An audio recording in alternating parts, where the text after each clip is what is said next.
Hello dear students, it is first lesson for class 9 matter in our surroundings. Matter in our surroundings. What is what is a matter? The substance which have mass and occupy space called matter. Substance which have mass and occupy space called matter. Matter made up of tiny particles. Matter made up of tiny particles. Example for matter is pen, wood, water, air, and etc. Properties of particles of matter. What are the properties of particles of matter? Particles of matter have space between them. Particles of matter are continuously moving. Particles of matter attract each other. These are the properties of particles of matter. States of matter. Basically, there are three states of matter. First one is solid state. Second one is liquid state. Third one is gaseous state. Solid state, liquid state, and gaseous state. Properties of solid state. What are the properties of solids? Solids have definite mass, volume, shape, and boundary. Solids generally have higher density. Here, density means it is the ratio of mass and volume. In case of solids, density is high. In solids, intermolecular force is strong. Intermolecular force is strong. Intermolecular force means the force of attraction between two different molecules called intermolecular force. It is strong in case of solids. Intermolecular distance is very short. That means the distance between one molecule to another molecule called intermolecular distance. Melting point in solids is very high. Properties of liquids. What are the properties of liquids? Liquids have definite mass and volume.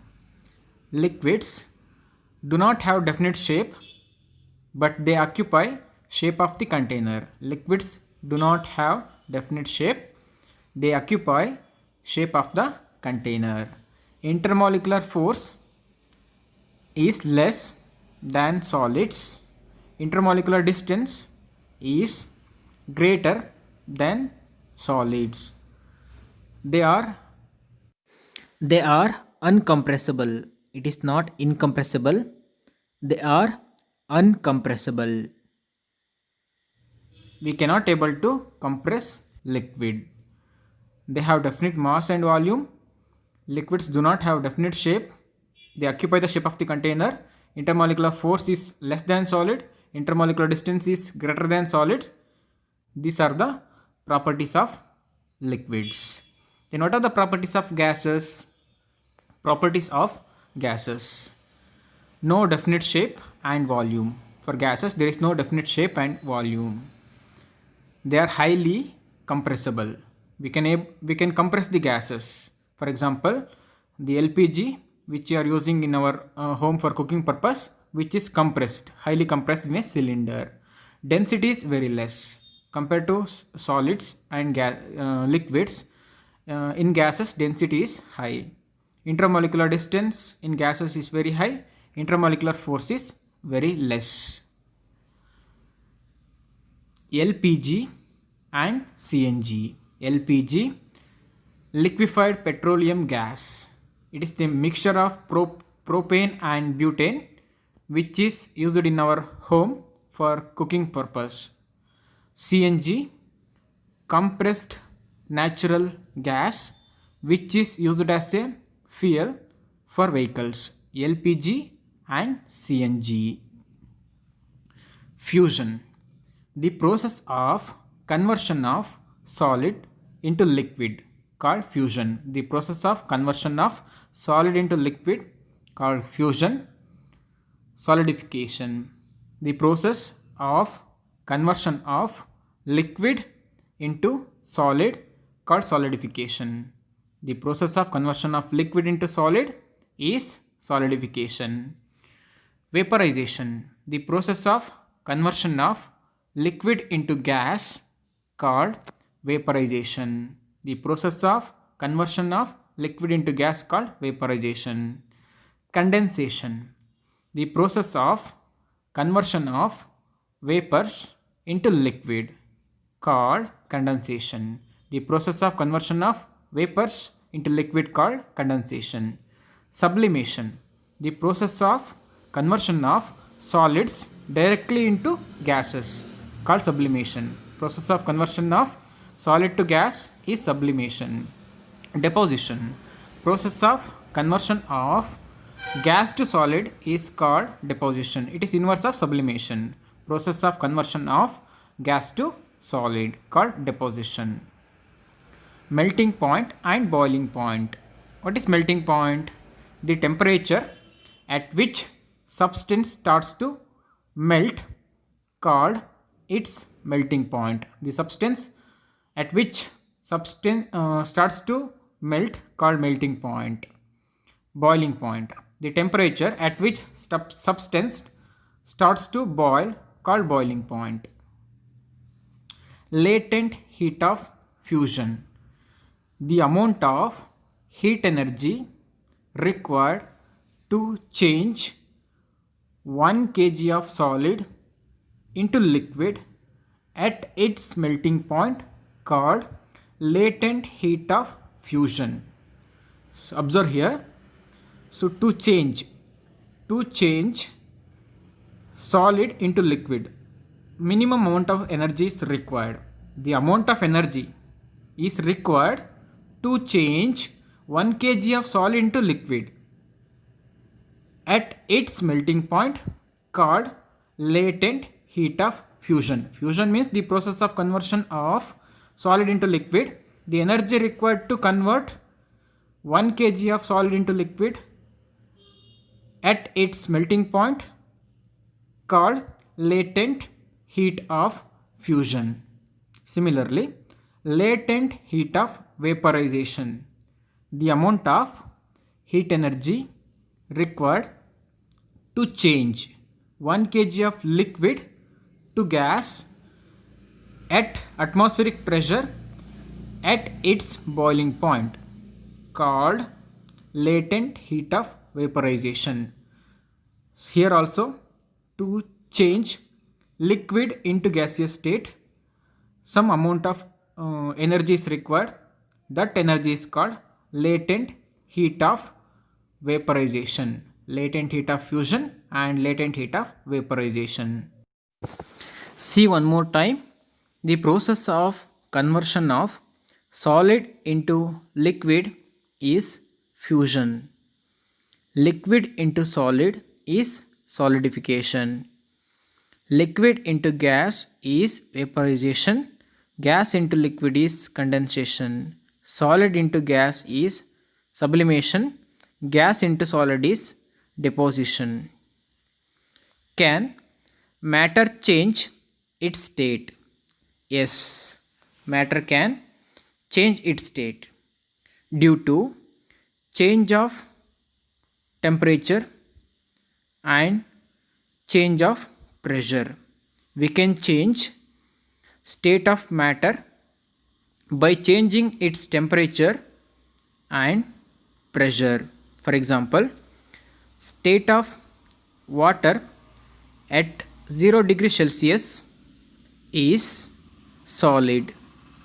State of water at room temperature means at 24 degrees Celsius is liquid, and state of water at 100 degrees Celsius is vapor. We can see three states of water at different temperatures. We can change states of matter by changing its temperature. Similarly, by changing pressure also, we can change state of matter. For example, we can store LPG gas at high pressure. Commonly, state of LPG is gas, but it is stored in the form of liquid due to high pressure. Evaporation, the phenomenon of change of liquid into vapors at any temperature below its boiling point, called evaporation.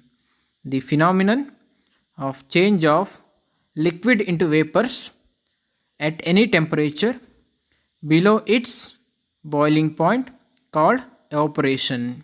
See here, evaporation and vaporization both are conversion of liquid into vapors.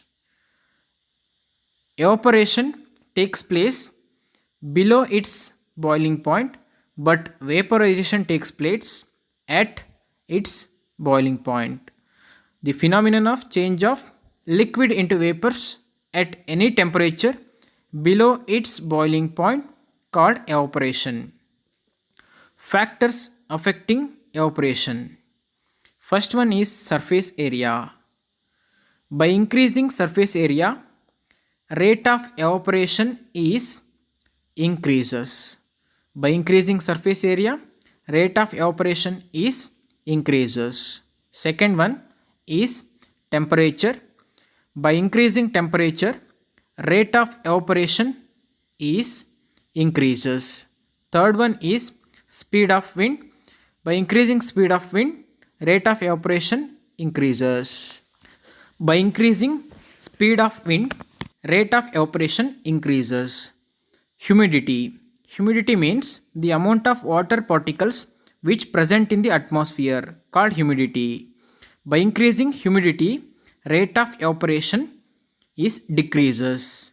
By increasing humidity, rate of evaporation is decreases. What is the effect of evaporation? What is the effect of evaporation? Evaporation causes cooling. During evaporation, surrounding become cool. For example, our palm become cool when we put acetone or petrol on it due to evaporation.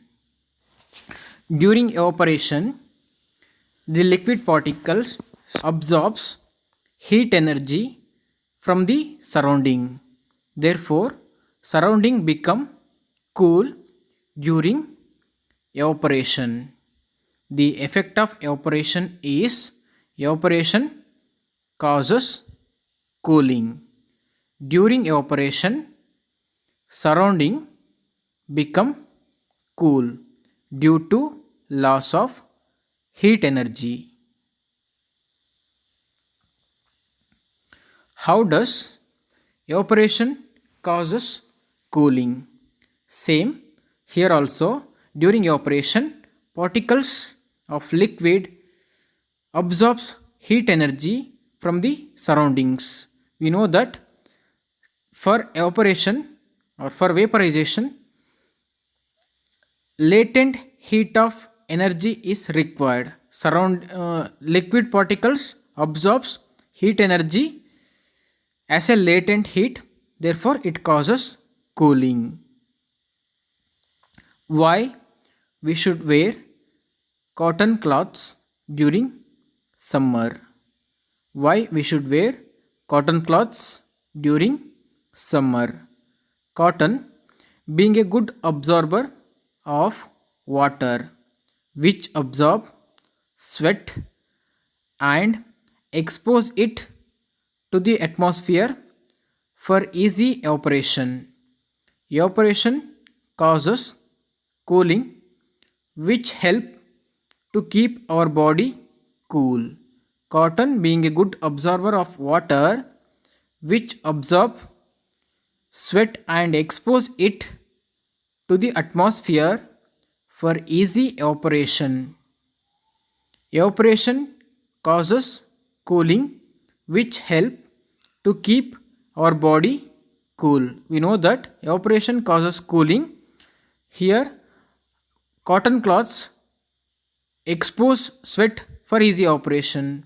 Therefore, our body become cool due to evaporation. Why do we see water droplets on the outer surface of glass containing ice cold water? Why do we see water droplets on the outer surface of glass containing ice cold water? Because vapor present in the surrounding which come in contact with ice cold glass get condensed.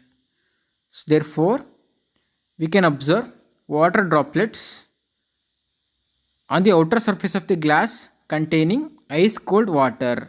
The vapors which present in the surrounding which come in contact with ice cold glass get condensed. Therefore, we can see water droplets on the outer surface. Conversion of temperature from Kelvin to degree Celsius. We know that SI unit of temperature is Kelvin, but we can measure temperature by using Celsius scale also. Then how do you convert Kelvin into Celsius? Yes, it is easy. To convert Kelvin to degree Celsius, we have to subtract 273 from Kelvin value. For example, convert 100 Kelvin into degree Celsius. 100 Kelvin is equal to 100 minus 273. Therefore, 100 Kelvin is equal to minus 173 degree Celsius. Similarly, convert 500 Kelvin into degree Celsius. 500 Kelvin is equal to 500 minus 273, or 500 Kelvin is equal to 227 degree Celsius. To convert Kelvin to degree Celsius, we have to subtract 273 from Kelvin value. So therefore 100 Kelvin is equal to minus 173 degree Celsius and 500 Kelvin is equal to 227 degree Celsius. Conversion of temperature from degree Celsius to Kelvin. How do you convert Celsius to Kelvin? For example, convert 100 degree Celsius into Kelvin. Here also, to convert from degree Celsius to Kelvin, we have to add 273 for Celsius value. So 100 degree Celsius is equal to 100 plus 273 Kelvin. Therefore, 100 degree Celsius is equal to 373 Kelvin. Similarly, convert 15 degree Celsius to Kelvin. 15 degree Celsius equal to 15 plus 273. That means 15 degree Celsius equal to 288 Kelvin. Here, to convert degree Celsius to Kelvin, we have to add 273. Therefore, 100 degree Celsius is equal to 373 Kelvin. 15 degree Celsius is equal to 288 Kelvin. To convert degree Celsius to Kelvin, we have to add 273. To convert Kelvin to degree Celsius, we have to subtract 273 from the Kelvin value.